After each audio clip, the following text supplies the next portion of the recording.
Hey there, I'm George, and I'm thrilled to have the chance to share with you what I have learned after completing over 10,000 successful appliance repairs throughout my 10-year career in the appliance repair industry. I'm passionate about helping people troubleshoot and fix their appliances, but more importantly, I'm passionate about saving people money, and now I'm here to share that knowledge and expertise with you. Join me as I guide you through vertical modular washing machines, the most sold washer in the United States. If you own a Kenmore, Whirlpool, or Maytag, Amana, Repairman, Crosley, or any other brand of washer with 6 lights in a row on the control panel, then this video is for you.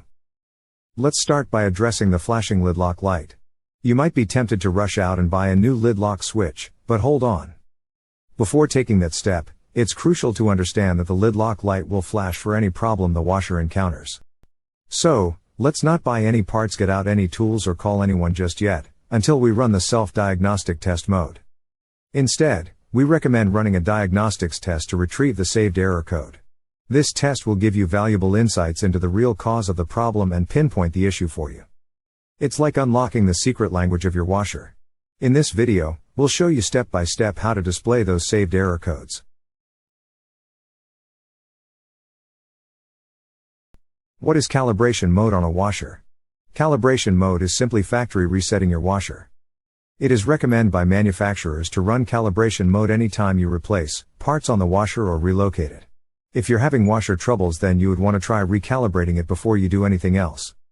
To run the calibration mode, you must enter diagnostic mode on your washer first. Don't worry, it's super simple. With the washer shut off, and the basket empty, no water or clothes, and the lid closed, enter the diagnostic mode. To enter diagnostic mode is simple and requires no tools. Just simply turn the control dial one complete 360-degree turn, counterclockwise. Quickly, within about 6 seconds, turn the control dial 3 clicks clockwise, 1 click back, and 1 click more clockwise. Another way to put it is, 3 clicks right, 1 click left, then 1 click right.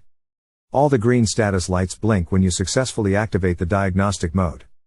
Note, if the status lights don't blink, turn the control dial 1 complete rotation counterclockwise to reset the control, and then try again, this time turning the knob faster or slower. Now that you're in the diagnostic mode, you need to select the calibration cycle by turning the control dial 4 clicks clockwise or to the right. When the rinse light turns on, press start and begin the calibration cycle, which runs for 2 to 3 minutes. When the calibration cycle ends, the lid unlocks and the washer shuts off. And there you have it. That's it. Try your washer again and see if it works. If your washer still doesn't work, then you will need to move to the next video where we show you how to pull the error codes so you know exactly what's and which parts are needed. Let's say your error code does indicate a faulty lid lock switch.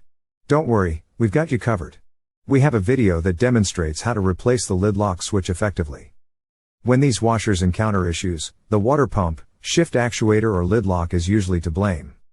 The good news is, accessing and replacing these parts are relatively easy, quick, and straightforward. We have video step-by-step guides on how to get the job done without breaking a sweat. We hope that this video has shed some light on the mysterious behavior of your vertical modular washer. Remember, if you found this information helpful, don't forget to click the subscribe button below so you won't miss any of our future videos. Thanks for watching.